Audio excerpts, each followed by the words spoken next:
All right. Before I introduce Matthew here, twins also were students of mine up at Marysville Pilchuck High School, so super proud to see them out here on the streets using their voice. And actually see a few other students from the district down here. I'm very proud of you coming out. Hey, they're filming for us. We got students over here holding these signs. Very proud of you and the things that you're doing. So I'm very honored to be introducing Matthew War Bonnet. He's Sichanghu Lakota, raised on the Rosebud Indian Reservation. At 6 years old, he started at St. Francis Indian Boarding School and was there from 1952 to 1960. He was there 24/7 for 8 months of the year for 8 years. His 9 brothers and sisters also attended this school. His family experienced firsthand the unfair and even cruel treatment at the hands of the Jesuit priests and nuns. Matthew also attended the Pine Ridge Indian School, located on Pine Ridge, for 4 years, then off to Haskell High Vocational School in Lawrence, Kansas. Matthew's true teachers and examples were his parents, Matthew and Julian War Bonnet, whose in love and honor, respect, and humility raised 11 proud and honored children. Matthew was dedicated to protecting and nurturing Indian children. First, he helped to found an Indian center and health clinic in Omaha, Nebraska. Then he established an Indian program at the University of Illinois Circle Campus. He was able to recruit students and provide the support and mentoring for them to be successful. This program continues to this day. Matthew returned to Rosebud in 1977, where he served on the Rosebud Tribal Council as the representative of the Ring Thunder community and head of Tribal Housing Authority, Judiciary Committee, and Long-Term Loan Program. In 1986, Matthew moved back to the state of Washington and has served as an advisor and educator to Indian education programs, and is currently volunteering with the UNEA Native Education Program, currently housed at North Seattle College. I know that representatives from there right down here. Matthew was a board member of the Indian Child Welfare Committee for Snohomish County for over a 20-year period. He worked to support and foster Indian child welfare unity in the Department of Social and Health Services. And at Everett Community College for 8 years, he served as on the Diversity Committee to facilitate the hiring and retention of Native staff, faculty, and students. For several years, Matthew has been sharing his experience at St. Francis Indian Boarding School through his presentations. For those up in Toledo, I know he's been doing quite a number of these at the Hebal Culture Center. On May 13, 2022, Matthew provided testimony to the U.S. Congress Natural Resources Committee, Subcommittee on Indigenous Peoples of the United States about his boarding school experience. And he presented his testimony to Secretary of Interior, Deb Haaland, on April 23rd, 2023 in Toledo. Finally, Matthew has been sharing his story in interviews all the way up to Rolling Stone and international press from Japan and Paris. On a personal note, my grandfather on my mom's side also attended St. Francis, and I never got to know him because he passed away before I was born. And so I actually only really got to learn about him from stories from Matthew. So very honored to be asked to introduce you here, and turn this over to you.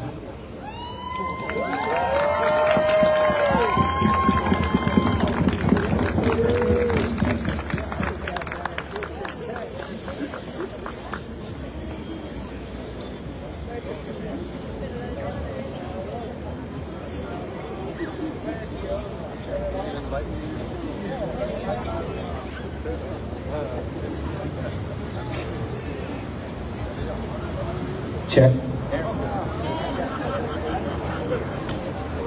One of my best words.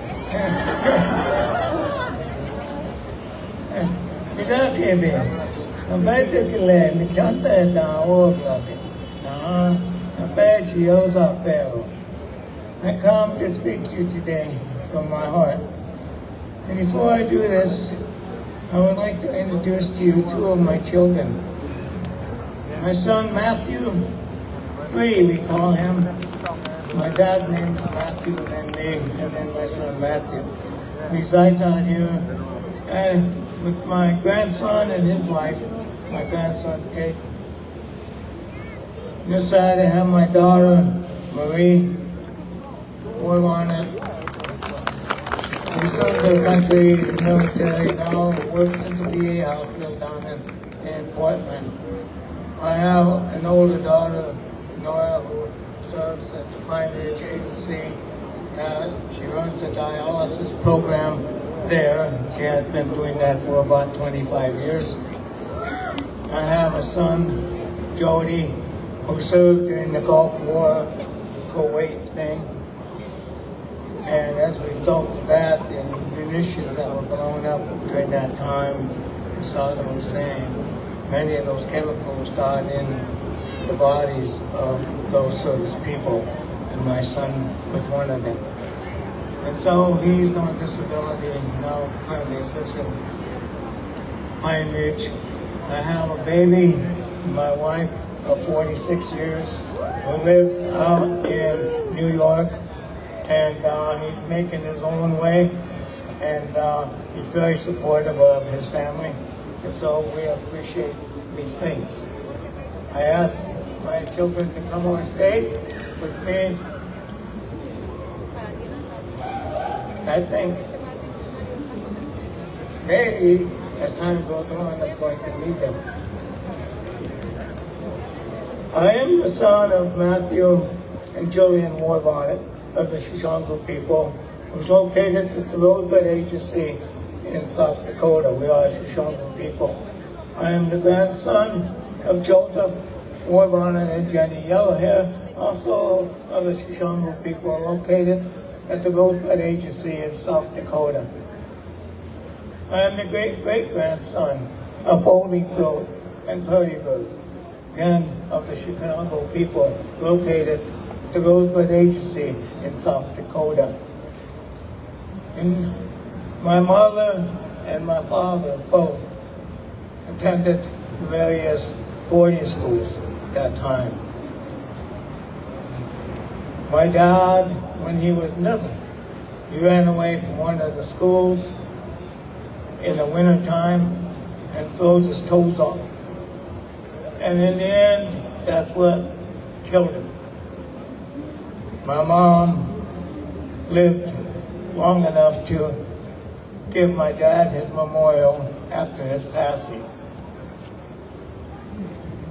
She too was a product of the mission schools.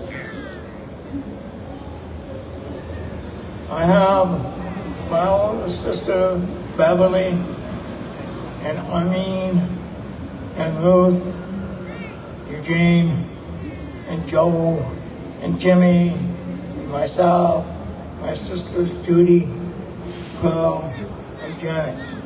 We all attended the St. Francis Indian Mission.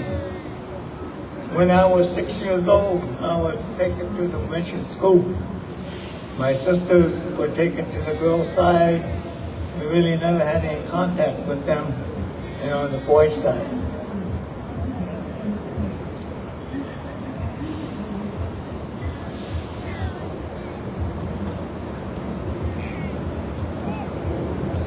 The discipline that we had during that time by the priest. I recall one time my brother Joel was thrown down a flight of stairs when he broke his arm. In my testimony before Congress, I mentioned this, and I said, I think my brother was being abused in other ways too.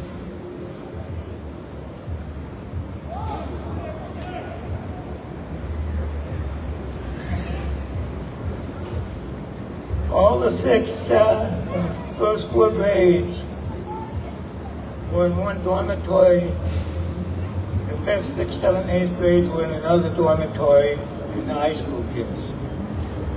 On the boys' side, from the 1st grade to the 12th grade, there were probably 800 boys, those various stages of life. I believe it was probably the same case for the girls. I never knew because I never went over that side. At nighttime, when we first got there, 6 years old, we can hear all the kids crying in the dormitory. And the priest would come out of his little place where he was, and he'd pick up one of the kids and he'd whip them for crying. And you're 6 years old and you see that, you kind of close up. As you kind of got a little older, maybe second grade, third grade, and they start using this on you. This is what they call a razor strap. This became my friend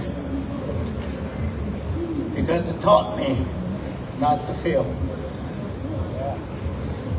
I was witness in myself included into this.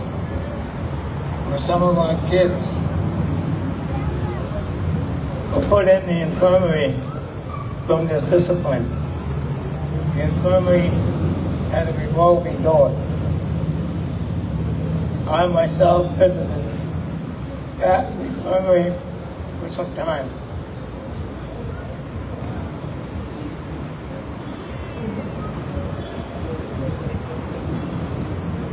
We went to church every morning, Mass, at the Catholic school.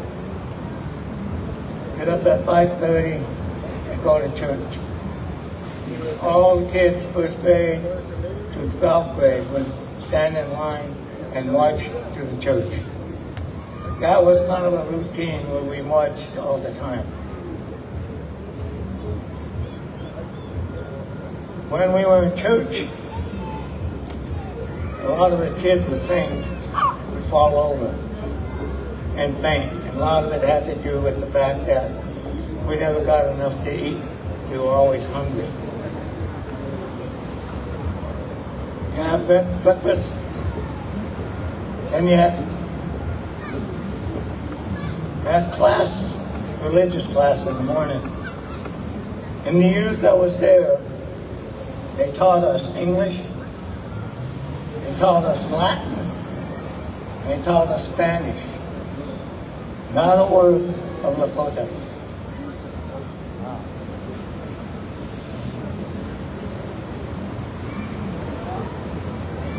There were times when some of us would run away. There was a time when I ran away with 2 or 3 other kids. They caught 2 of us, brought us back. But we know what they were going to do. So in the infirmary we go. They never got a hold of the 3rd one. So we said that they made it home. As Matt Murray said, we were there 10 months out of the year, every year for 8 years.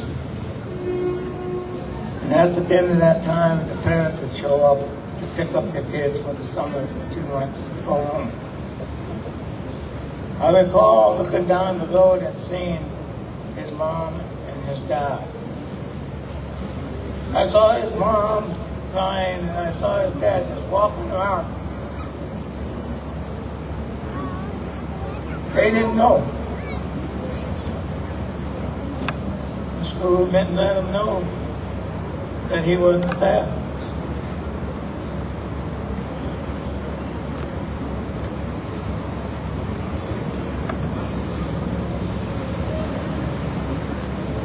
As kids grew up, they became very abusive to themselves. Kids in the school would take their collars on their neck and they would twist it until they passed out. And you would see the kids that are doing this because their collars would be in always that state where it was turned and twisted. And they would do that until they passed out. Or they chase each other with their boots and try to hit. I was one of the people in the school, and my 3 older brothers would tell other people they picked on them. You stop picking on me, I'll go tell my little brother. I was the one that protected my older brothers. And I took to protecting the other kids. I took punishment for the other kids. It didn't take much in that school for a kid to get into trouble and get punished. And they had a rope which I brought a facsimile of, what we call the Jesus rope, which was a rope with several strands that came off of it that they would hit us with. Some of the kids wouldn't do it, and the police would come up to them, and I would intervene, and I'd say, I did that. So they would take it out on me. I grew up kind of in that vein. I stayed here for 8 years, my first 8 years of school.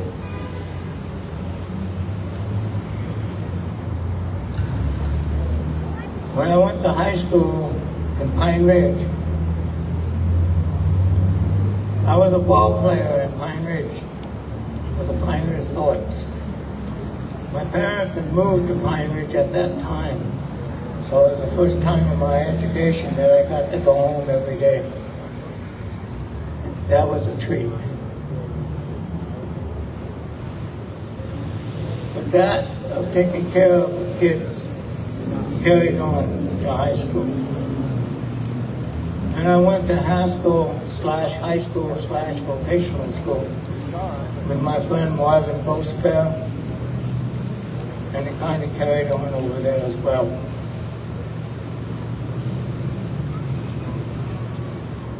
I've seen a lot of the people that I went to school with who grew up to be abusers of themselves, abusers of their families, abusers of their communities, until in the end of it.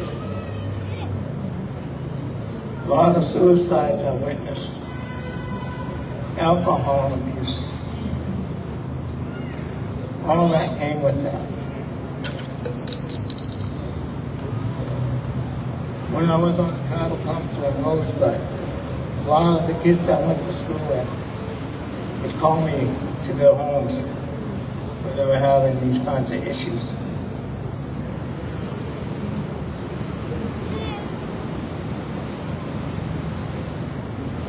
So, we had a gentleman here talking about everywhere. I want to remind everybody here that over there in Kuwait, Russia attacked that country. They are brutalizing villages and hamlets of people in Russia. They have stole their children and took them back to Russia.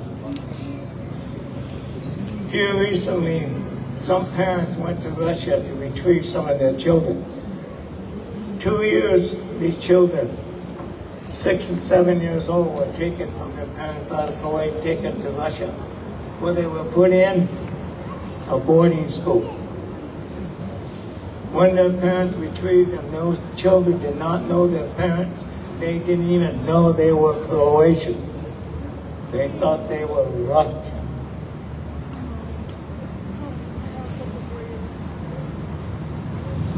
We had 800 boys at the time. They were in the first grade to the 12th grade in that school. For 100 years, 100 years, the church had our children in these schools. For 100 years, our children were abused. They were sexually violated, physically beaten, emotionally traumatized, and spiritually They tried to destroy us. But many of us had parents and grandparents that in the time they had with us taught us strong songs that held us together. My dad taught me a song when I was in that school. It simply says, and every day I would sing that song in my heart and in my mind. That song simply said, "Friend, the dawn has arrived, I live again." So it didn't matter what they were doing to this.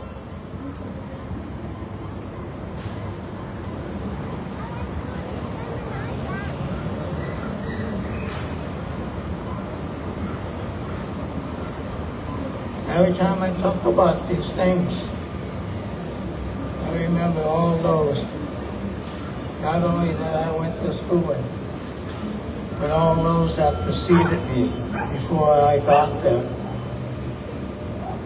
All the suffering, all the pain, all the sorrow that they suffered in life. And those that never made it out, that now they're trying to find where they are.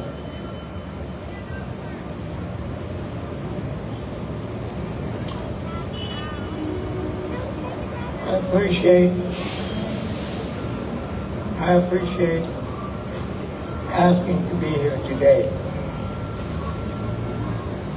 I appreciate you coming to here. I appreciate trying to give the strength I need to give you the message I want to give you.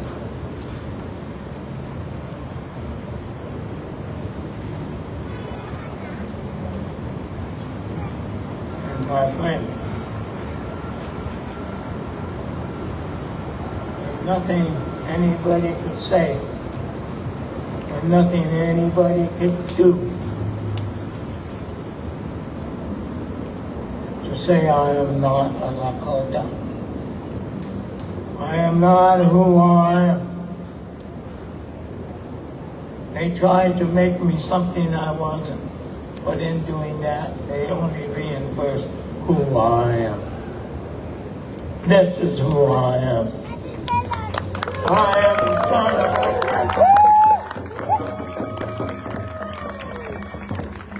I am the son of my dad and my mom. They walk with me today as my grandpa and my grandma does. They walk with me every day. And my children,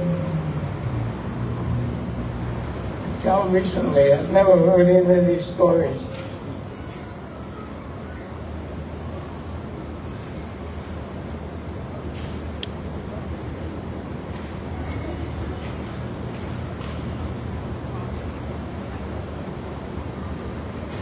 Here a while back, up at Tulalip, they have a little boarding school area up there that they have boarding school. I would go up there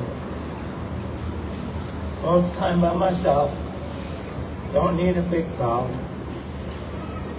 And I'd offer songs by the water where that school dormitory or cafeteria was. I would go down by the river in the back. I would go to some stage, and I would offer some songs for the spirit of those children that were there. And I know what they went through. So that helped me pretty good. I would like to, if it's okay, I'd like to sing a memorial song for all of those children, all of those parents, all of those grandparents. Here a while back, the Catholic Church sent a representative to see me, and they asked me what I wanted. I told them what I want. I want for them to admit what they did. I want for them to go to our children and our grandchildren and beg them for forgiveness, to tell them what their parents and grandparents were. They were abused when they got a hold of them. And they made them what they were. If they were to acknowledge that, and if they would go to our children and our grandchildren and say that, then I would come back and work for them. That was 8 or 9 years ago. I haven't heard from them.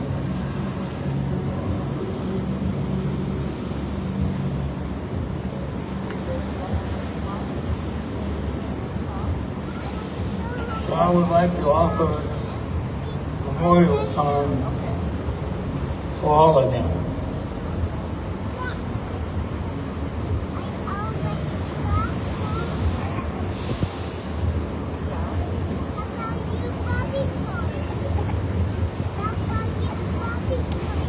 Out of respect, can everybody not record? Put your phone